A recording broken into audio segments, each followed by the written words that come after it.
Netcasts you love. From people you trust. This is Twit. Bandwidth for Triangulation is brought to you by Cashfly at CACHEFLY.com.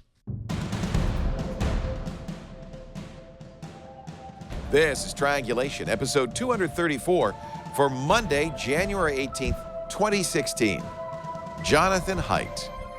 Triangulation is brought to you by PillPack, a full-service pharmacy that combines personalized service, convenient packaging, and modern technology to make your life easier. Visit pillpack.com/twit to save $20 on vitamins and OTCs when you transfer your prescription.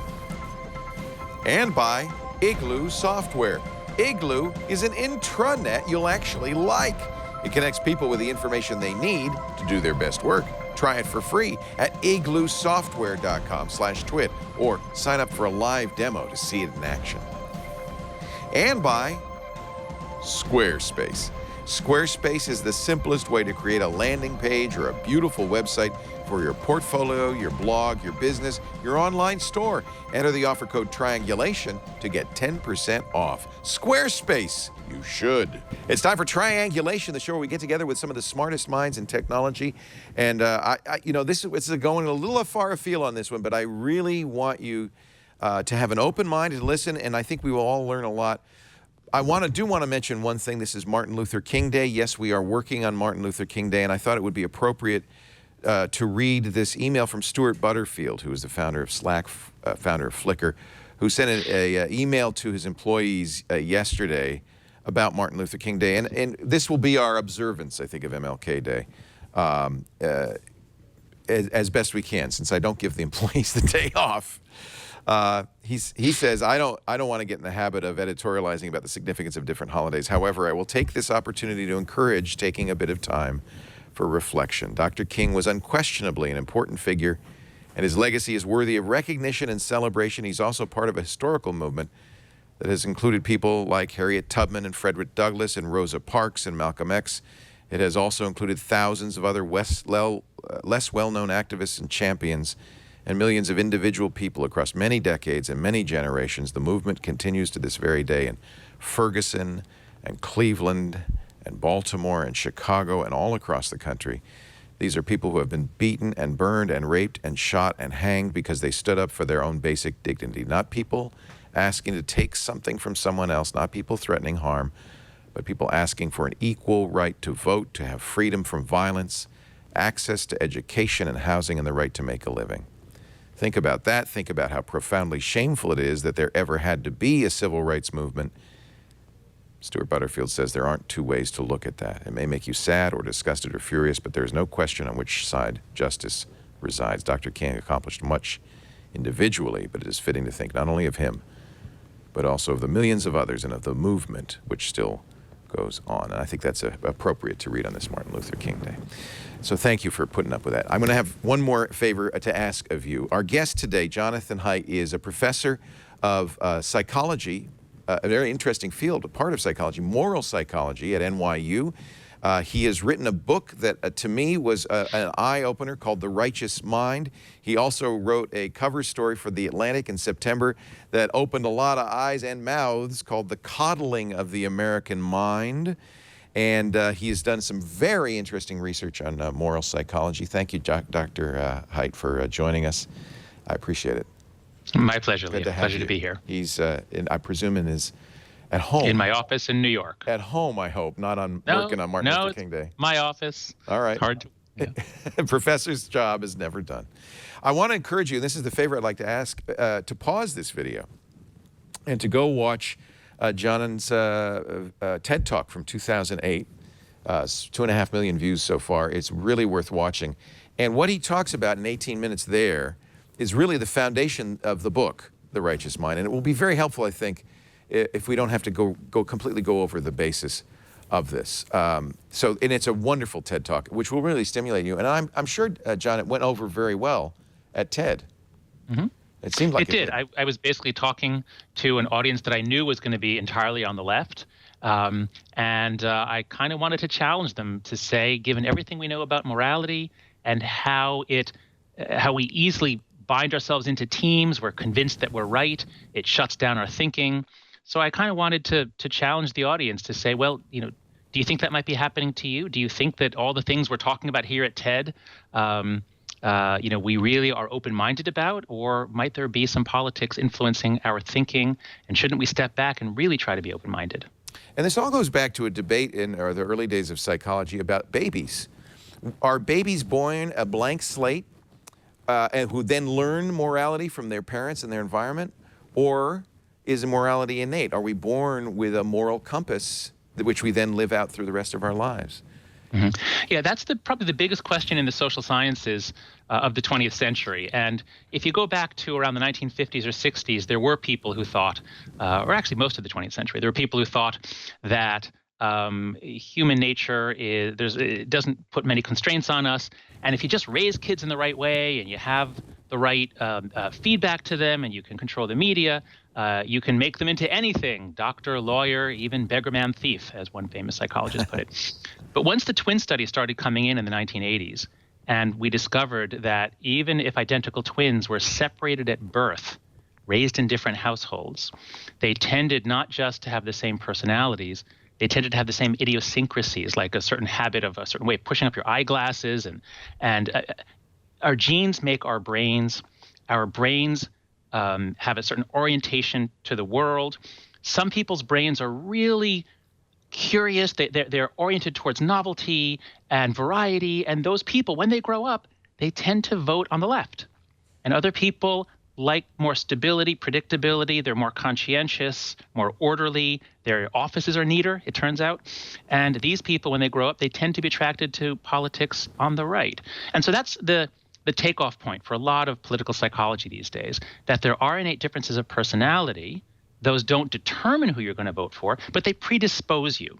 And so people who have different personalities end up seeing the world differently, gravitating towards different values, and ultimately believing different facts.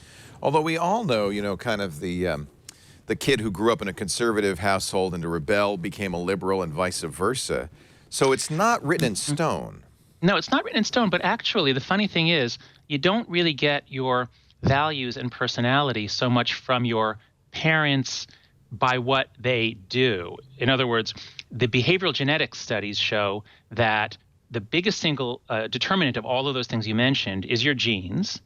The second biggest is what's called the unique family environment. That is, details about things that happen to you or how the oldest kid, the parents crack down on. So it's not that your childhood doesn't matter, but shared family environment, that is, your parents were liberal and they raised you liberal, that turns out not to matter very much. Your overall culture does matter a lot. If you're raised in rural Utah versus Cambridge, Massachusetts, the sort of the air and the water you're drinking, as it were, is going to affect you. So culture matters a lot, but the overall mood in your family turns out not to actually do very much. So it's a kind of a mix. I hate compromise, but in this case, I guess we'll compromise. How about complex integration of multiple causal factors? Much better. Okay. I'm sure there's an acronym in there somewhere. So you describe it as you're born with a map, a predisposition, yes. But what happens to you in life affects what happens in your brain. Mm-hmm. That's right. Personality, your view, yourself is it's a construction. It's just that it's not a blank slate where anything can be written, but It is constructed based on your life experiences, where you go to college, what occupation you go into. So yes, we are all a process, but we are constrained. Actually, this matches really well with science in other physical realms. Your cancer, for instance, you have a predisposition to cancer, but it doesn't get expressed unless there are environmental factors that cause it to be expressed. Mental health, same thing. So this seems to be a model that works across the board with humans. When you have complex interactions, there are some areas of the physical sciences where you can make predictions that are 100% accurate. There are other areas of the natural sciences, like the environment, or as you said, genetics, the expression of genes, where there is either some random element or some element of chaos once you get certain complexity. And the social sciences are all like that. Social sciences are not rigidly deterministic. They're really important and complicated. Maybe we'll get into this. that opens up a lot of room for political Yeah. bias. Yeah. It's not a hard science. So Right. you can't point to Soft science. facts. You can point to theories and studies that seem to indicate something. But it's all interpretation. There's a lot of interpretation. We're talking to Jonathan Haidt. He is a professor at business ethics, interestingly, at New York University's Stern School. And he wrote a book that just opened my eyes, and I highly encourage it, called The Righteous Mind. You should also watch his TED Talk. I thought you were going to do that. You didn't. You decided to watch the interview. Okay, I understand. You know your audience. We'll talk more in just a bit. Our show today brought to you by, this is a great solution that I just have fallen in love with, PillPack. If you are do you take meds? Do you take vitamins? Do you have a pharmacist? Can you call your pharmacist 24/7 and ask them for advice? Do they deliver your meds to your door? Maybe you have parents or family members who take meds. And, even me, I guess I am getting a little on. Sometimes I forget, did I take my pills yet or not? PillPack is such a great solution. It is a full-service pharmacy that does something kind of amazing. It sends you your medication in these packs. You know exactly what's on there. They even give you pictures of the pills. The packs are sorted by robots and then checked by a pharmacist so that you always get exactly the right medication. And look what's on the pack. The date, the time, exactly what's in it, and you just tear it off. Here's my pill pack for today. You take your vitamins, you take your meds, and there's never any question of whether you took your meds. And if you have an elderly parent or your caretaker, you have kids who take meds, you don't ever have to ask them that question. Do you take your meds? And then, well, I don't know, did they? This is a better way. This is technology really simplifying this. There's no extra cost beyond your standard copay. Shipping is always free. The pharmacists are available 24/7. You can call them from your own home. No need to have those awkward encounters at the pharmacy. And by the way, they will call your doctor for you and manage all your refills. You'll never run out. They automatically send you refills. It's compatible with most insurance plans, including most forms of Medicare Part D. And when you sign up for PillPack, they make sure your insurance is compatible before they transfer over your medications. It's easy to switch. The site is secure. They take care of everything for you. Time Magazine called it one of the top 25 inventions. Jill Duffy, Jill, of course, gave it a great review on PC Magazine. There's even a PillPack medication reminder app for the iPhone and for the Apple Watch. It's medication simplified. You will love this. It's just part of, the revolution, a better, simpler pharmacy. Here's how you can take part. Pillpack.com/twit. By going there, you let them know you heard it on Twit. And when you use that link and transfer your prescriptions over, you get a credit for $20 worth of vitamins and over-the-counter medications. PillPack, PILLPACK.com/twit. What a great idea. Jonathan Haidt is our guest, H-A-I-D-T. If you want to Google him, he's on the Twitter at JONHAIDT. He's a professor of business ethics at NYU-Stern School. But he's also the author of a book called The Righteous Mind. And I think your field is called moral psychology. Is that correct? Mm-hmm. My overall field is social psychology. And within social psychology, my specialty is moral psychology. What our morals are, where we get them, how they emerge. I really loved the part of the book where you talk about one of the ways you do this research is you tell people stories that could be kind of disgusting, and you note their response and how that's culturally determined, how culture has nothing to do with it. It's very, very interesting, and I encourage people to read it. But we only have a little time, so without going into great detail, through these studies and research and the research of others, you've come up with what you think are 5 moral foundations all humans and all cultures share. Is that correct? Mm-hmm. That's correct. Like taste buds on our tongues. That's right. What are those moral foundations? Care, fairness, loyalty, liberty, authority, and sanctity. Well, that's 6, adding in liberty. And just very, very briefly, the idea is that we evolved as mammals. Mammals have all kinds of special adaptations for caring for children. Obviously, we're called mammals because our females have mammary glands. But it's not just our bodies that are prepared to care. Our minds are prepared to love cute little things and take care of them, protect them. So this is a foundation of morality. We call this the care foundation. And in human beings, males also do a lot of care. Males fall in love with their children. So this is a basic, an innate part of human morality. What we find empirically is that on the left tends to build more of its morality on care. If you look at what they think the government should do, what economic policy should be, much more of it is about caring for the vulnerable. That's the first foundation.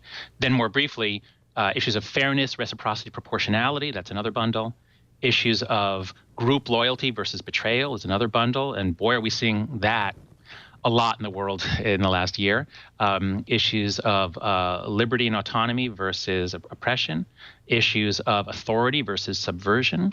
And issues of sanctity and purity versus degradation. And what we find is that people with a mind that gravitates to the left tend to hypervalue care and fairness as a quality, but not so much fairness as proportionality. And social conservatives value all of these, and they especially, well, they more than the left, they value issues of respect for authority, group loyalty, nationalism, patriotism, and sanctity and purity, the idea that the body is a temple and you have to guard it. And that's why sexuality and gender play such big roles in today's culture wars.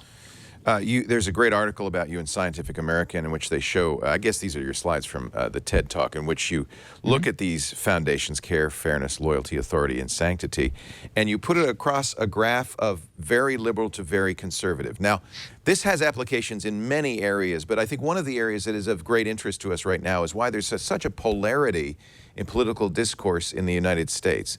And if you look at this graph, show the graph again, if you would, Jason, you can see it's very interesting. Conservatives really care about all five moral foundations, perhaps a little bit more about loyalty, authority, and sanctity, but all five.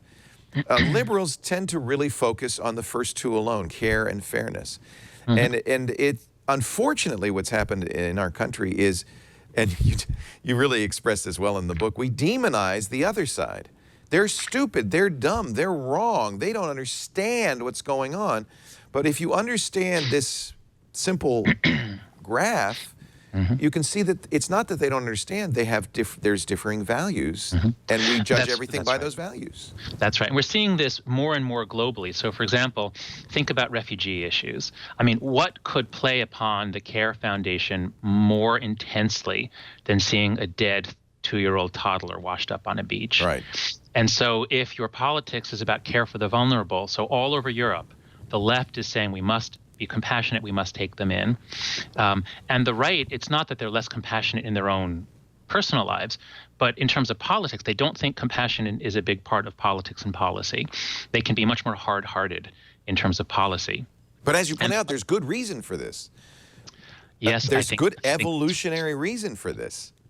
Well, that's right. There's always good evolutionary reason, but the way we evolved doesn't tell us what we ought to do today. So I'm more interested in the good practical reasons. Okay. And I am very concerned that the left tends not to understand that to have a democracy, you do need to have a sense that we are a group, we take care of each other, we have certain duties, and if you have universalist values that welcome everybody, you tend to lose the sort of the group cohesion that makes it possible to have redistributive social policies. And so Scandinavia, which has been so progressive, you know, it's one thing if everybody is Norwegian in your country, everybody is Swedish, and you can tax the rich to give to the poor.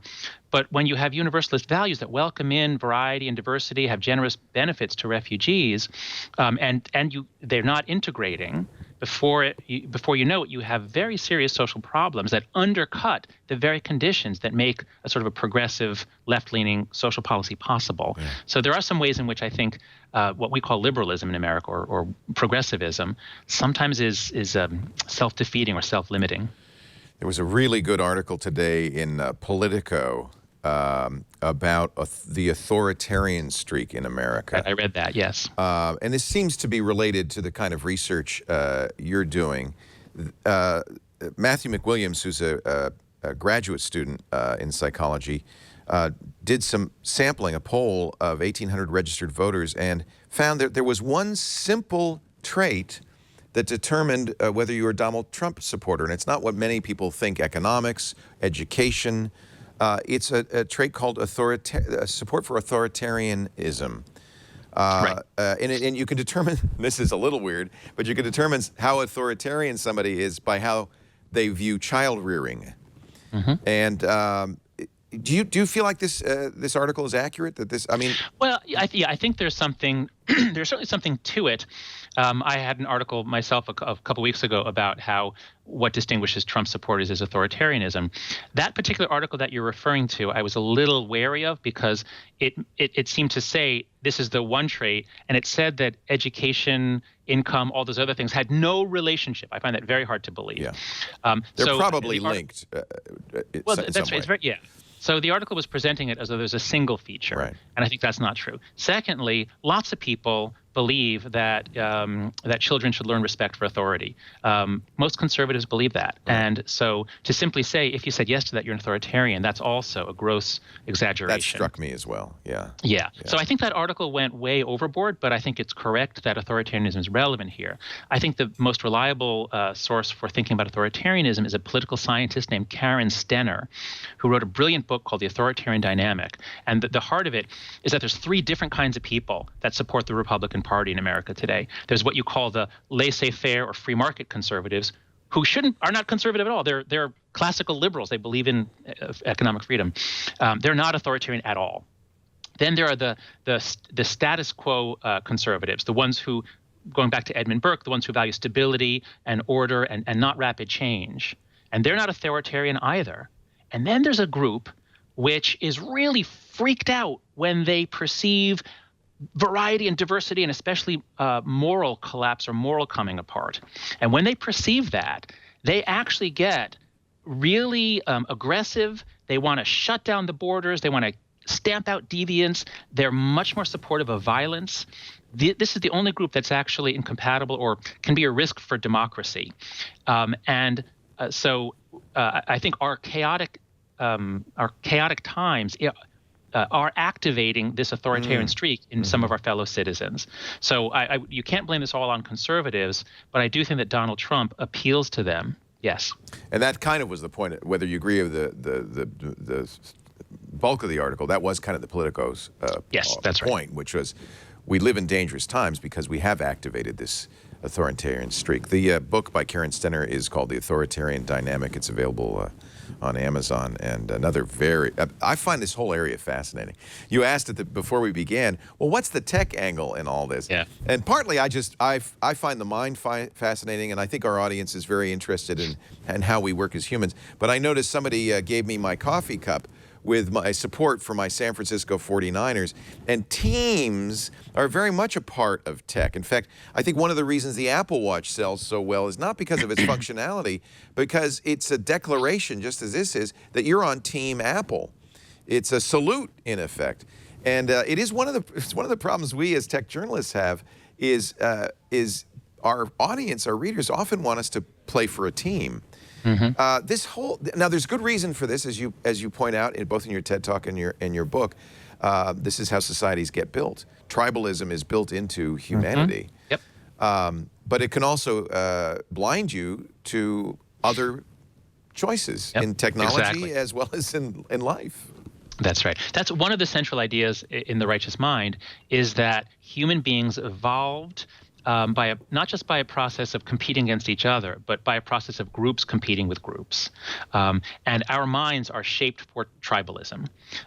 We evolved the ability. We love doing group versus group conflict. It's fun. It activates all kinds of circuits in us. If you want to see this in action, just go to a college football game. So we evolved for tribalism, and that's why we have sports. And we take these tribal minds with us everywhere, even, as you say, to tech. So Apple versus PC. Now it's Android. Apple, iOS versus Android. Right, exactly. We had to have the other. Do we, as humans, do we always need an other?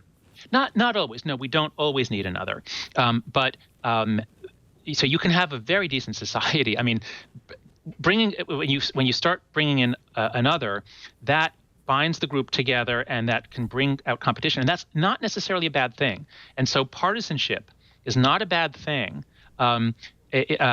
Groups working together can push against each other, can challenge each other. The danger is that partisanship can go beyond sort of playfulness. It can go beyond flexibility, and it can become true tribalism. So think about the difference between sports fans in general and, say, British soccer hooligans, who show up to the stadium with baseball bats in order to beat the hell out of each other. And our politics used to be more the former.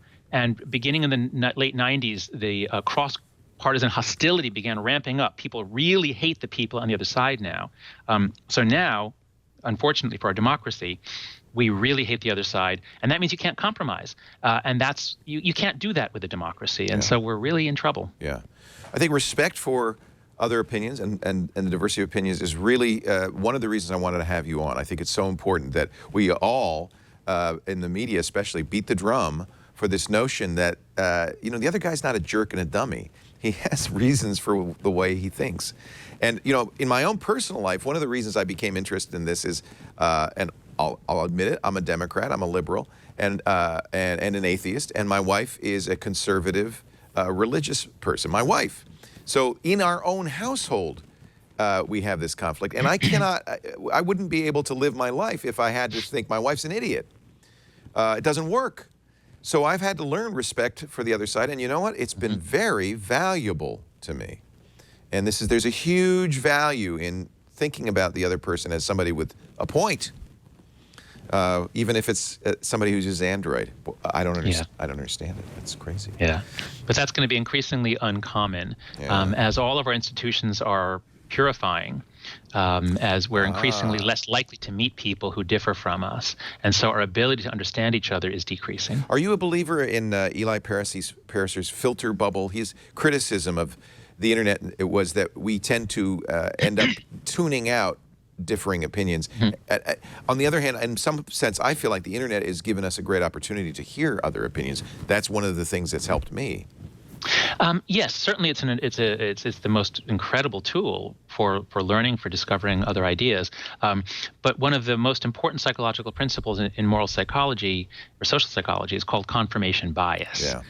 And that says that we have this incredible ability to reason, but we rarely deploy it to say what is really true. Like, I'm going to look on both sides and try to figure out where's the evidence. We don't do that. What we do is we have an instant gut feeling. We know what we think is right.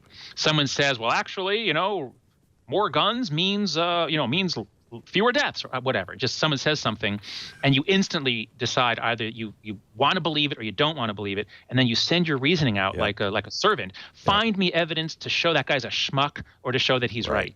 And if you find one thing, you stop thinking. And it used to be that it might take you a couple of hours now to it's find easy. Now it's a couple of seconds. You know, you Google anything, you know, and you can find support for it. So I think the internet, while of course it's going to have enormous benefits for innovation and creativity, I think it has basically taken our partisan tribal minds and injected them all with like so much, you know, speed or cocaine or something that we're all crazy. Oh, that's very interesting. You talk in the book about the elephant and the rider, and we all think that we're the rider on the elephant. We're steering the elephant. That's what it feels like, yeah. Yeah, not so. Yeah, I mean, I came up with this metaphor back when I was much younger and I was dating, and you know, so in some relationships I would know what the right thing is to do, and then I just was powerless to do it, whether that be to break up or whatever it was, and the feeling of powerlessness, I just thought I'd capture it in a metaphor. In many cultures, they have a metaphor that the mind is divided, often like a man on a horse. Plato and Freud gave us metaphors like that. But Buddha has a metaphor that a man must tame his mind as an elephant trainer trains an elephant. And I like that much better because an elephant is much bigger than a horse, much smarter than a horse. And it's not as though, you know, we are the reasoners and then we've got these stupid old emotions that are always screwing us up. It's more that our minds are very intuitive. We think very quickly. Our social perception is almost instant. And then we have this reasoning, and the reasoning is mostly there to persuade other people. It's to prepare for our day in court. It's for social manipulation. That's what my research has been on mostly. I tell you, reading the book, I thought this guy must be a beloved professor because your ability to draw analogies, to take from your own life, to take these anecdotes and stories, to make this real, your students must really appreciate it. We're talking to John Haidt. He's a professor of business ethics. God, I hope you're doing a good job at NYU-Stern Business School. We'll have more with him in just a bit. Our show today brought to you by Igloo Software. Have you ever used a corporate intranet? You know, the internal network where you get the HR documents, the memos. Igloo is so much better. In fact, if you're using Igloo, you're going, yeah, it is so great. It's a cloud-based intranet that helps you share files, collaborate on documents. There are blogs. You can share calendars, coordinate calendars, manage products, and everything is social. Everything is social with likes. It's so cool. It's the way if you're a boss, it's the way your employees want to learn and interact with the company. Igloo also offers a variety of access, authentication, and identity services, so only authorized users have access. You completely control who can do what. You can do it in private clouds. You can do it over to SSL with 256-bit encryption. And unlike other solutions for corporate intranets, you can customize Igloo to fit your needs and work with your current IT investments. That includes Salesforce and SharePoint and Active Directory. Coming soon, they're going to build in file sharing solutions like Box and Dropbox. So great for growing companies as you're on your way to becoming a large enterprise. And if you're a large enterprise, this is a better way to do it. Hulu uses it, Inventive Health, American Family Insurance, Ipswich. Here's the deal. You can try it for free. Go to Igloo, I-G-L-O-O, igloosoftware.com/twit, and sign up for a live demo to see it in action. And when you sign up through our link, you can get your own Igloo for up to 10 people, absolutely free forever. So that's kind of nice. If you're a small company just starting out, this is a great solution. All the file sharing, everything, the social, igloosoftware.com/TWIT. It's an intranet you'll actually like, and it's an intranet you'll actually use. igloosoftware.com/twit. Our guest is John Haidt. Haidt. I knew I would do that. H-A-I-D-T. Haidt, pronounced Haidt. And he is the author of a number of books, including The Righteous Mind, which just blew my mind. A fascinating book about morality, where we get it, what we do with it, and how we got into this perilous position we're in, where nobody can see the other side. We're just kind of at loggerheads. I wonder about you tweet one of your tweets is about science and the right. How did conservatives, you tweet, lose their genetic aptitude for science in the 1990s? Did they? That was a response joke. Yeah, no, your joke illustrates the precedent. Somebody else, yeah. In fact, though, it does feel like, and we talked about this before the break. You've got intuition, which is, by the way, not to be deprecated, is an incredibly valuable, in fact, one of our best tools. And that's the elephant, and our reason, which we think is our best tool, is riding and doing its best to ride the elephant. But the elephant has a mind of its own. Mm-hmm. Reason merely justifies the direction the elephant. I meant to go that way. Yeah. But I worry a little bit that reason is taking somewhat of a back seat sometimes. I think those worries would be quite well founded. But actually, you might look at it this way: our reasoning is so bad. If you give people simple syllogisms, I should have one handy, but, all men are immortal, Socrates is a man, therefore Socrates is mortal. Okay, we can do that one. Yeah. But once you get any more complicated than that, people screw it up. So simple logic, we're not very good at. Mm-hmm. Our reasoning works really well as a press secretary or as a lawyer. We're very good at confirming things. We're very good at building cases. We're very good at social strategy. And do you really want to put this Machiavellian sort of reasoning in charge?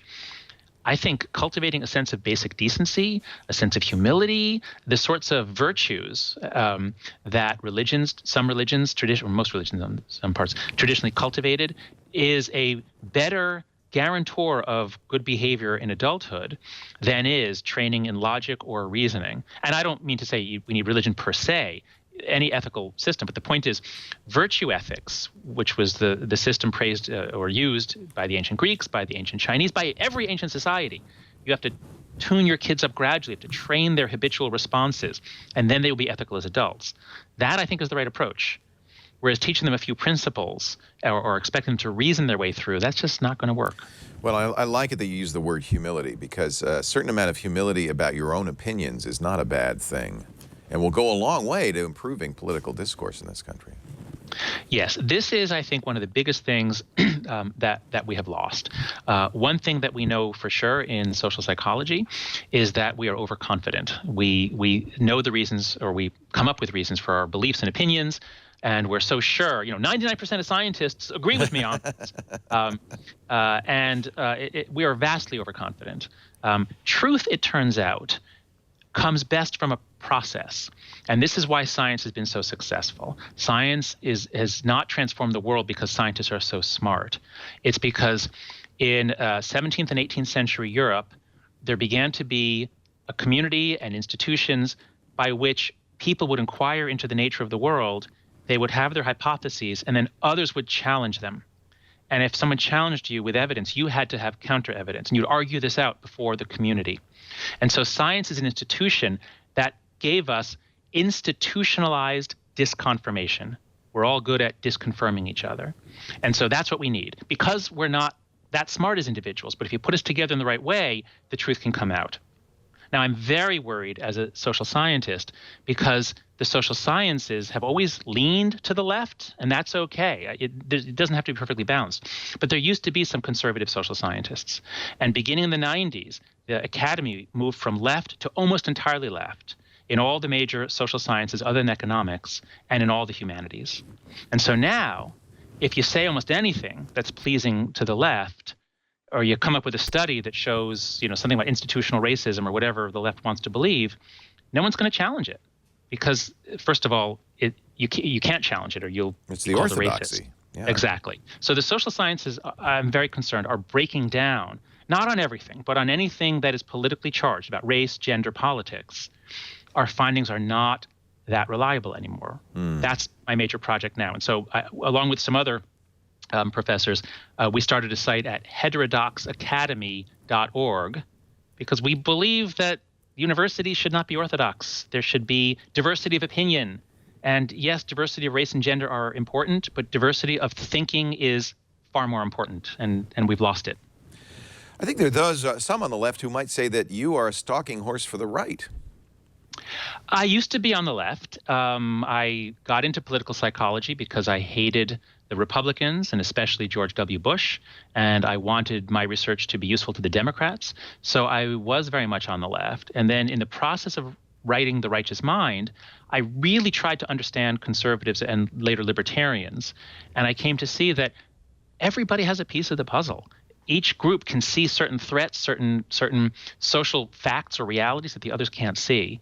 So I'm now nonpartisan. I think each group has a piece of the story, and democracy is great if you can get institutionalized disconfirmation, if you can get the various teams pushing against each other, on say government policy or welfare policy or education or family policy. But if you let one side control it all, they're going to screw it up. And they're going to spend a lot of money screwing it up, or they're going to have a lot of victims. So we need democracy. We need institutionalized disconfirmation. But that only works if there's some degree of either humility, cooperation, trust, social capital. And these are the things that we are hemorrhaging, not just us, democracies around the world. I saw this happening in Asian democracies. It's happening in Europe. So we need to do some serious thinking about how to have effective democracies in modern times. We're talking to John Haidt. Haidt. Poor John. Your whole life, huh? My whole life. Yeah. He is the author of The Righteous Mind. By the way, righteousmind.com. He continues to blog there and talk about these issues. And so that's a great website to bookmark. Of course, you can get the book there. You can also go to, he has other sites, as he mentioned, Heterodox Academy. And, of course, yourmorals.org, which I've found fascinating as a way to kind of probe my own unconscious but strongly held beliefs. And we're going to have more in just a bit. I want to talk about disgust when we come back. Did you notice I just shifted my my Leoville.com to Squarespace? Love it. Why I didn't do this before, I'm kicking myself. You should too. Squarespace is the best place to make your website, whether it's a blog, your portfolio, your resume. Their cover page thing is incredible. It's so easy to use, looks so great, can link to all of your other social media. But it's also great if you're an artist and you want a portfolio, a photographer or a painter. It's also great if you're a restaurant and you want to have your restaurant. You got to, if you're a business and you don't have a website, welcome to the 21st century. You better make one now. And Squarespace makes it easy. In fact, you could try it for free right now if you go to squarespace.com and click that Get Started button. Oh, I love Squarespace. I don't know where to start. Okay, first of all, if you know nothing about web technology, you absolutely should be using Squarespace, because for a very affordable price, you can use the best state-of-the-art engineering, including e-commerce, mobile responsive design. I mean, it's just the best, and it's so easy for you to use. You don't, just some buttons and boom, bada-boom, bada-bing, and you're done. If you are a web designer and you know HTML and JavaScript and CSS, you still should use Squarespace. They have a developer platform second to none. And if you're in the middle, you still can get geeky like me. There were all sorts of customizable stuff, fonts and colors and page configurations. This is my site, leoville.com. I love this is the cover page. Look at John. I had to post that picture. I don't know what's going on there. I think Dvorak took that one. It is so great to make a slideshow, a cover page. This could be your resume. And then link deep. You can see my blog is there, my about page. I put my photos on there. The point is it reflects you, your style, and what you do. In fact, it's the only e-commerce solution I know of that the shopping cart looks like your page, right? It matches, it fits in. You don't have some boring old shopping cart there. Incredible 24/7 support. If you're a band, they have special templates with band schedules. You can sell CDs, or whatever, USB keys. What is it bands sell these days? Digital downloads. Getting married, having a baby, it's great for life transitions. It's also a great gift for life transitions, If you know somebody's having a baby, go to squarespace.com, use the free trial to set up a site, and then send it to them. Say, here's a gift. Your baby's website's done. In fact, they even get the domain name when they sign up for a year. One thing I ask, when you do sign up, when you decide to pay, use the offer code Triangulation, and that way they'll know that you are listening to the show and we get the credit for it. Oh, and there's a little penny to you. You get 10% off. Oh, okay. 10% off when you use the offer code Triangulation at squarespace.com. Squarespace, you should. You should. Our guest is Professor Jonathan Haidt. He teaches business ethics at NYU-Stern School. He's also the author of a book that I found so fascinating. I couldn't help but drag him onto this show, and I did have to drag him. It's called The Righteous Mind. You can read more about it at righteousmind.com. And in fact, I want to thank David Pizarro, who made the introduction. David has come by our studio many times, and I've had great discussions with him. He is a researcher in a topic that at first I thought, he told me, oh yeah, I researched disgust. I went, what? What? But it turns out disgust is actually very useful. You can easily see how it might have saved your ancestors' life by not eating meat that was bad or a dangerous berry. But it also turns out to have a great deal to do with our morals as well. So thank you, David, for setting up this interview. I appreciate it. And tell us about disgust, John. So, right, as you say, it has a very, very clear evolutionary purpose. If you think about all of our ancestors going back hundreds of thousands or even millions of years, a lot of them were killed by lions and tigers and bears, but probably more of them were killed by disease. And so to the extent that some individuals were able to do a better job of optimizing their food intake, we used to be mostly herbivorous, but as we began eating much more meat, and chimpanzees eat meat, but we moved probably to carrion, to dead animals first, and then to hunting, sometime in the last million years, especially. So as we ate more meat, and meat carries lots and lots of parasites and bad things for us, we developed much greater sensitivity towards signs of contamination, bad smells of bacteria. So we have this emotion of disgust to help us guard what we put in our mouths and who we touch. And as we become more cultural creatures, as our cultures get more elaborate, as our brains become more cultural over the last million and a half years, We tend to reuse things that are already there. And so there's a brilliant book by George Lakoff called Metaphors We Live By. And this was just an incredible awakening for me when I read this in graduate school, that we think in metaphor. Our minds reuse patterns. And so if our brains are able to make us think about contaminants, and boy, we better, keep them away and get rid of them and wash them and sterilize things with burning. And then you start thinking about our tribe or our group or our country, and there's other people out there, and they're dirty and dangerous, and we need to build a wall. We need to keep them out. And if they get in, they're going to spread their disease among us. So disgust evolved originally to help us regulate food, but it has become an important emotion in our social lives. Not as important as anger. There are other emotions that are more common, but those are heavily studied. And so David Pizarro and I are two of the small group, along with Paul Rosin, one of my advisors, part of the small group that's really been focusing on the role that disgust plays in our social lives. It's just fascinating. You actually have a page, a disgust scale page in which you can read up if you're interested. I was really, when I first talked to David about this, fascinated by his work. I thought that was really, thank you. I'll fix that. Yeah, there's a broken link that points back to Jonathan Haidt. My old UVA page, yeah. Yeah. Is it really? That goes back to UVA?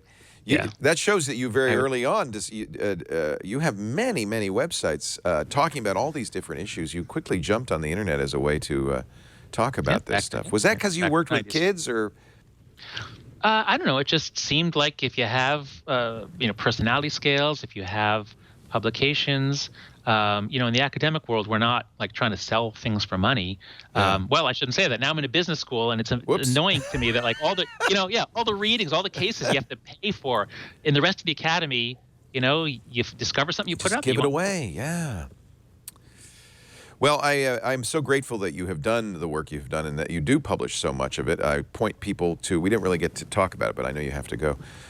Your Atlantic article, cover story in September that raised a lot of hackles, The Coddling of the American Mind, in which you talk about how students at universities are now being put in such a protective cocoon that they don't really have a chance to learn. And part of this is student activism has created this, but I think you're right. I think the academy's move to the left might have had something to do with it as well. But let me reiterate a point about that I think it's in the article, but I wish I'd stressed it even more. There's such a simple idea. It's so easy to express. Nassim Taleb, the guy who wrote The Black Swan, his most recent book is called Anti-Fragile. And that's the central concept. Think of it this way. A carton of eggs is fragile. If you have a carton of eggs, don't shake it up because they'll break. But bone is anti-fragile. If you take it easy on your bones, they'll get brittle and they'll break. So you need to use your bones. You need to bang them around in order to make them stronger. The immune system is the same way. If you protect your kids and no dirt, no germs, their immune system won't develop and they'll be crippled. And children are the same way. If you protect them from setbacks, from suffering, from crying, from some kid picking on them at school. I mean, I'm not saying, repeated bullying is a very bad thing, but to the extent that adults are getting involved and protecting kids, they're actually crippling them. Yeah. And so what I'm discovering, Greg Lukianoff had this idea originally, that colleges are teaching students really self-destructive ways of thinking, distorted ways of thinking. But what we're discovering since then is that the problem doesn't begin in college at all. By the time they get to college, it's too late. Our parenting, our elementary, especially our high schools, are protecting kids from ideas. So in high school, if somebody were to criticize affirmative action and say, well, I don't think affirmative action is fair. You can't say that anymore. If you say that, that is practically hate speech. And other people say, oh my God, I can't be exposed. This is hate, So the fact that anything that would upset someone, and it's especially someone on the left, anything that would upset left-leaning sensibilities is now banned and treated as offensive speech or hate speech. And so when kids get to college, they don't expect to hear anything that might unsettle them. And when they do, someone has committed a microaggression against them, and they want some procedure for filing charges against that person. So free speech is dying on American colleges. At a time when we need to be talking about race and gender, we cannot talk honestly and openly about them. So I'm very alarmed There's just so many ways in which our systems make us smarter if they work, because we're not that smart as individuals. But in many ways, our systems are breaking and making us stupider. Yeah.